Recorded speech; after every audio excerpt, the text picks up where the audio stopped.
কষ্টে আছে মন, যেই আমার গান শুনবে ফিরে পাবে যৌবন। টিউ টিউ টিউ। এ কি চমৎকার! আমি তো আমার যৌবন ফিরে পেয়েছি। মন্ত্রী, এ কিভাবে সম্ভব? মহারাজ, আপনার এই রূপ দেখে আমার কিছু মনে আসছে। পৌরাণিক গ্রন্থে একটি মায়াবী পাখির উল্লেখ আছে। ওই পাখির গানের সুর যার কানে গুজবে, সেই ব্যক্তি ফিরে পাবে তার যৌবন। মন্ত্রীর কথা শুনে রাজা ঝট করে দৌড় মারল পাখিটাকে ধরতে। রাজা পাখির কাছে পৌঁছানোর আগেই পাখিটি ফুর করে উড়ে চলে গেল গভীর চন্দ্রছায়া জঙ্গলে। পাখির গান বন্ধ হতেই রাজা আবার তার পূর্বের অবস্থায় ফিরে আসলো। আহ আহ, মরে গেলাম। দেবগিরি রাজ্যের রাজা সূর্যবর্মার ছিল 3 পুত্র। বড় পুত্র আর্যবর্মা বজ্রের মতো শক্তিশালী, কিন্তু মনে মনে অহংকারী। মেঝপুত্র বীরদত্ত ভীষণ চতুর ও স্বভাবে লোভী। সবচেয়ে ছোট পুত্র দিব্যাংশ বুদ্ধি ও কৌশলে বড় পুত্র আর মেঝপুত্রের মতো সমপারদর্শী না হলেও ও ছিল ভীষণ দয়ালু। অপরদিকে সময়ের সাথে সাথে রাজার শরীর দুর্বল ও বুড়ো হয়ে এসেছে, তাই রাজা তার বড় ছেলেকে আদেশ দেয়। আমার প্রিয় জ্যেষ্ঠ পুত্র। হ্যাঁ বাবা, আদেশ দিন। আমাকে ওই মায়াবী পাখি ধরে এনে দিতে পারলে আমি তোমার যে কোনো ইচ্ছা পূরণ করব। ওই আদেশ শোনা মাত্রই আর্যবর্মা তার পোষা কুকুরের সঙ্গে ঘোড়ায় চেপে চন্দ্রছায়ায় জঙ্গলের দিকে রওনা দিল।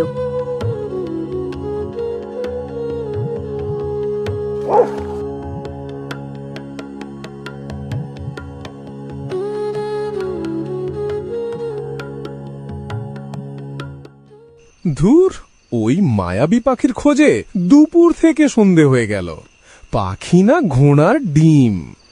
আজ মনে হয় এই জঙ্গলের রাত কাটাতে হবে। আর্যবর্মা থমকে হেরে একটা বড় গাছের তলায় আগুন জ্বালিয়ে সঙ্গে নিয়ে আসা খাবার খেতে শুরু করল।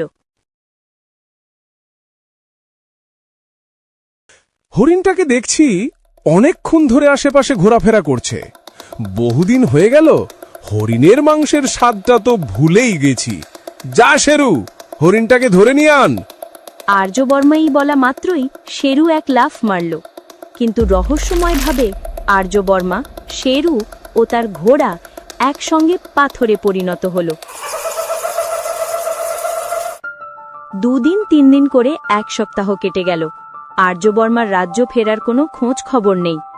বাবা, আমায় আদেশ দাও, আমি ওই মায়াবী পাখি ও দাদাকে ফিরিয়ে আনব। আর কথা অনুযায়ী তুমি আমার একটা ইচ্ছে পূরণ করবে।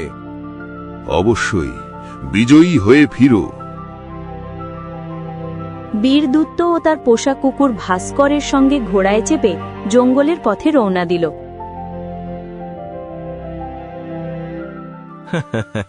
দাদাকে বাঁচানোর কথা তো আমার একটা বাহানা ছিল।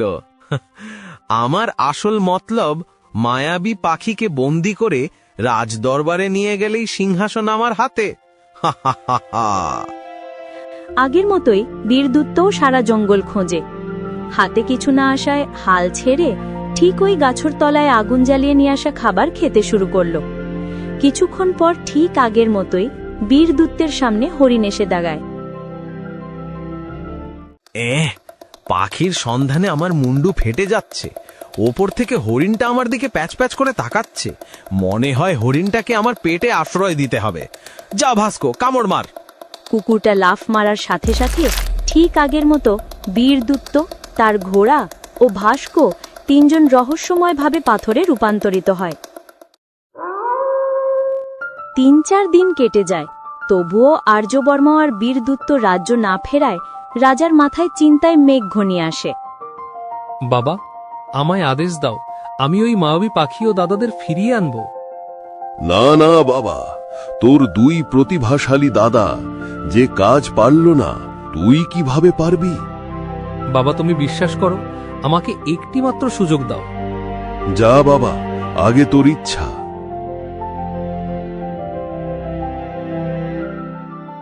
রাজার আদেশ শোনার দেরি ছিল, দিব্যাংশুর পোষা কুকুর মতির সঙ্গে ঘোড়ায় চেপে জঙ্গলের পথে রওনা দিল। দিব্যাংশু ঠিক তার দাদাদের মতোই পাখির খোঁজ শুরু করল। সূর্য অস্ত গেল, কিন্তু তার হাতে কিছু আসলো না। ক্লান্ত দিব্যাংশু ঠিক ওই জায়গায় আগুন জ্বালিয়ে আশ্রয় নেয়। দিব্যাংশু খাওয়া শুরু করতেই হরিণটা আশেপাশে ঘুরতে শুরু করে। মনে হয় হরিণটার খিদে পেয়েছে। আয় আয়, নে নে। আমায় তোমার এই কুকুরটাকে দেখে ভয় লাগছে, যদি কামড় মারে। হ্যাঁ, এ হরিণ আবার কিভাবে কথা বলে রে? আমি সাধারণ হরিণ নয়, আমি মায়াবী হরিণ। আচ্ছা আচ্ছা, তুমি ভয় পেও না, এ কুকুর কামড়াবে না। তুমি অনেক দয়ালু, তোমার এই আচরণ দেখে আমায় খুব ভালো লাগলো। আচ্ছা, তুমি এই জঙ্গলে কি করতে এসেছো? আমি এক মায়াবী পাখির সন্ধানেই জঙ্গলে এসেছি। তোমার কি মনে হয় যে মায়াবী পাখির খোঁজে তুমি এসেছো, সে পাখিকে কি এই জঙ্গলে পাবে? আমার বাবা দেখেছিলেন পাখিটা এই জঙ্গলে উড়ে এসেছে। পাখিটা এই জঙ্গলে উড়ে এসেছিল ঠিকই, কিন্তু ওর আসল ঘোষলা তামসেন রাজ্যের সামনে পেয়ারা গাছে। তুমি এত সব কি করে জানো? আমি আগেই বলেছিলাম, আমি কোনো সাধারণ হরিণ নয়। এই বলেই হরিণ তার রূপ পরিবর্তন করল। তুমি আমায় খাদ্য দিয়ে তোমার দয়ালুতা প্রকাশ করেছ, তাই আমি তোমায় যথেষ্ট সাহায্য করব। সকাল হতেই দিব্যাংশু হরিণের সঙ্গে তামসেন রাজ্যের প্রতিযাত্রা শুরু করে। রাত পেরিয়ে সকাল হতেই তামসেন রাজ্যে ওরা পৌঁছায়। তোমার সন্ধান করা মায়াবী পাখিটি রাজমহলের এই সামনের পেয়ারা গাছে বাস করে। আমি এক্ষুনি গিয়ে নিয়ে আসছি। না না, এত সহজ নয়, এখানে একটা শর্ত আছে। কি সত্য? এই মায়াবী পাখিটি রাজা বডমাসুরের পোষা পাখি। পারলে তোমাকে এই পাখিটাকে চুরি করতে হবে, কিন্তু এখানেও একটা বাধা আছে।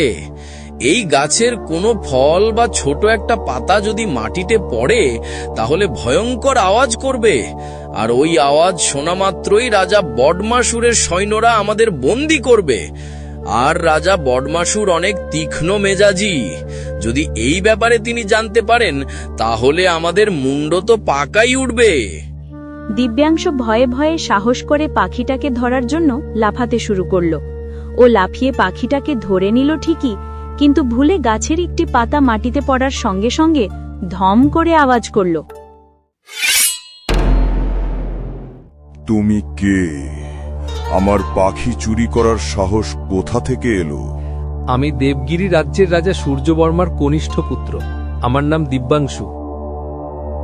তুমি যেই হও না কেন, তুমি আমার পাখি চুরি করে অন্যায় করেছ। এই অন্যায়ের শাস্তি শুধুমাত্র মৃত্যুই। না রাজামশাই, আমায় ছেড়ে দিন, এর বিনিময়ে আমি বিপুল অর্থ দিতে রাজি।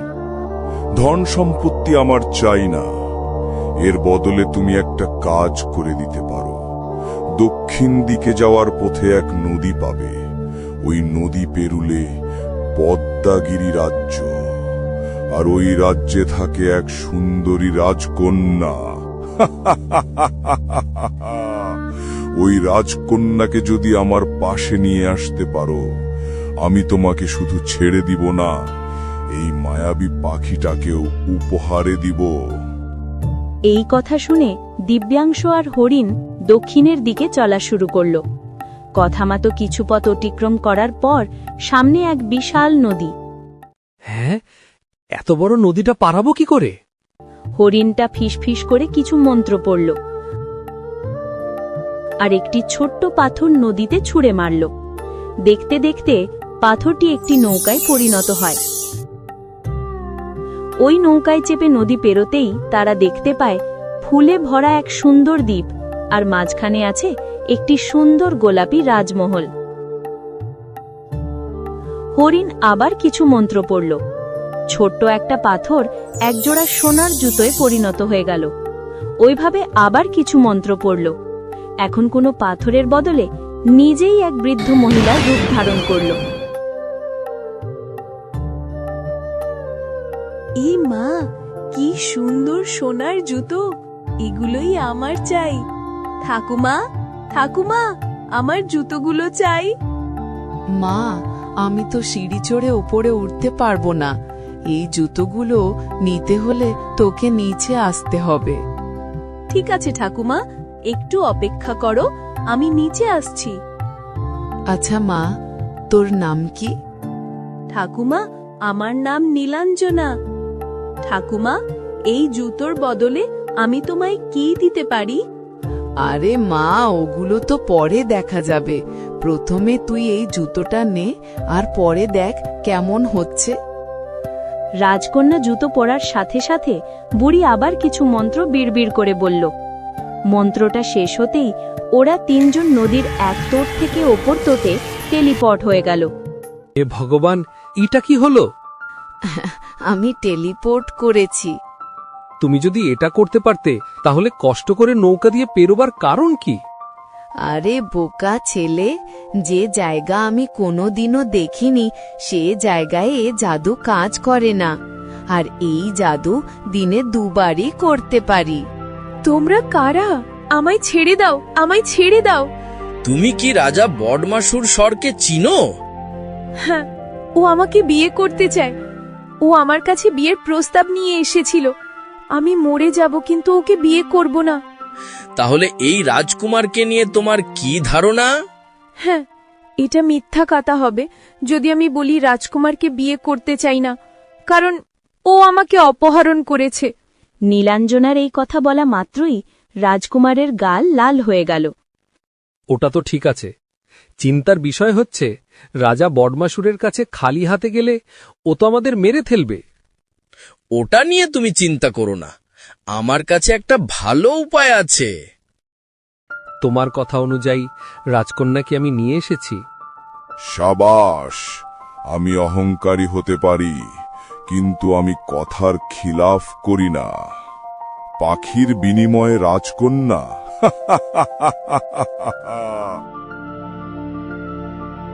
দিব্যাংশ রাজকন্যার বিনিময়ে মায়াবী পাখিকে নিয়ে রাজ্যের দিকে রওনা দিল।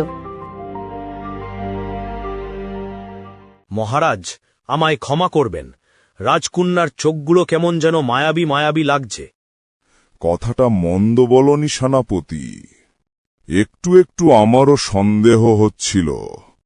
এই বলার দেরি ছিল, বহুরূপী তার আসল রূপ ধারণ করল ও কিছু মন্ত্র বিড়বিড় করে চন্দ্রছায়ায় জঙ্গলে টেলিপট হয়ে গেল। বন্ধু, আমার একটা শেষ ইচ্ছা পূরণ করে দিলে আমি আভারী হব। বলো, আর কি চাই? আমার এই জঙ্গলে আসার দুটি কারণ, একটি এই মায়াবী পাখি ও অপরটি আমার দুই দাদা এই পাখির সন্ধানে এই জঙ্গলে এসে আর রাজ্য ফেরেনি।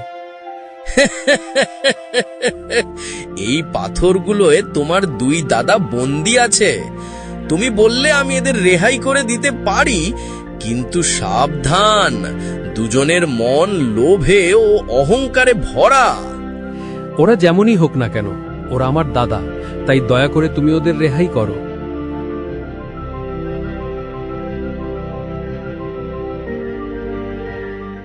হরিণকে বিদায় জানিয়ে দিব্যাংশ রাজকন্যা ও তার দুই দাদা রাজ্যের দিকে রওনা দিল। আর হরিণের শেষ কথা ছিল, তুমি কোনো বিপদে পড়লে আমাকে স্মরণ করবে। বলছি দাদা, ছোট ভাই মায়াবী পাখি বাবার সামনে হাজির করলে সুন্দরী রাজকন্যা ও রাজ্যের সিংহাসন দুটোই ওর হাতে, তোর হাতে তো কিছুই আসবে না। ভাই দিব্যাংশ, শোন, তোর সঙ্গে একটা কথা আছে। দিব্যাংশ আর্যবর্মার কাছে আসতেই আর্যবর্মা পেছন থেকে ছুরি বের করে দিব্যাংশুর পেতে আঘাত করে। বীরদূত ও আর্যবর্মা দিব্যাংশুকে আঘাত করে রাজকন্যা ও মায়াবী পাখিকে নিয়ে ঘোড়ায় চেপে রাজ্যে ফেরে। বন্ধু, আমায় বাঁচাও, আমায় বাঁচাও। আমি তো ওকে সতর্ক করেছিলাম। হরিণ দিব্যাংশর অবস্থা দেখে গাছের কিছু পাতা ওই ক্ষতস্থানে দিয়ে কিছু মন্ত্র বিড়বিড় করল। অদ্ভুতভাবে দিব্যাংশর ক্ষতস্থান ভরে গেল। বন্ধু, আমার রাজকন্যা ও পাখিটিকে আমার দাদারা তো নিয়ে গেল, আমি এখন কি করব? তুই চিন্তা করিস না, রাজ্য ফিরে বাবাকে সবকিছু খুলে বলবি। আর জানিস তো, সব সময়ে সত্যের জয় হয়। আর যদি বাবা বিশ্বাস না করে? তোর কথা না বিশ্বাস করলেও পাখির কথা তো বিশ্বাস করবে। দিব্যাংশ রাজ্য ফিরে রাজা সূর্যবর্মাকে ফেরার পথে যা যা ঘটেছে সব খুলে বলল। এ কি সব মিথ্যে বলছিস আমায়? প্রমাণ দে। রাজামশাই, এই মায়াবী পাখির আরও এক গুণ আছে। এ সব সময় সত্যি কথাই বলে। একে ওই ঘটনা সম্বন্ধে জিজ্ঞাসা করুন, দুধের দুধ জলের জল হয়ে যাবে। দিব্যাংশ নিয়ে আসা মায়াবী পাখিটি যা যা ঘটেছে সব খুলে বলল। আচ্ছা, তোর দাদারা তাহলে আমায় মিথ্যে বলল। বল, তোর কি ইচ্ছা? বাবা, আমার দুই দাদাকে হাতে কিছু অর্থ দিয়ে এই রাজ্য থেকে বহিষ্কার করে দাও, কারণ ওরা আমায় হত্যা করার চেষ্টা করেছিল। দুই দাদাকে রাজ্য থেকে বহিষ্কার করায় দিব্যাংশ রাজকন্যাকে বিয়ে করে ও ওই রাজ্যের পরবর্তী রাজা হয়।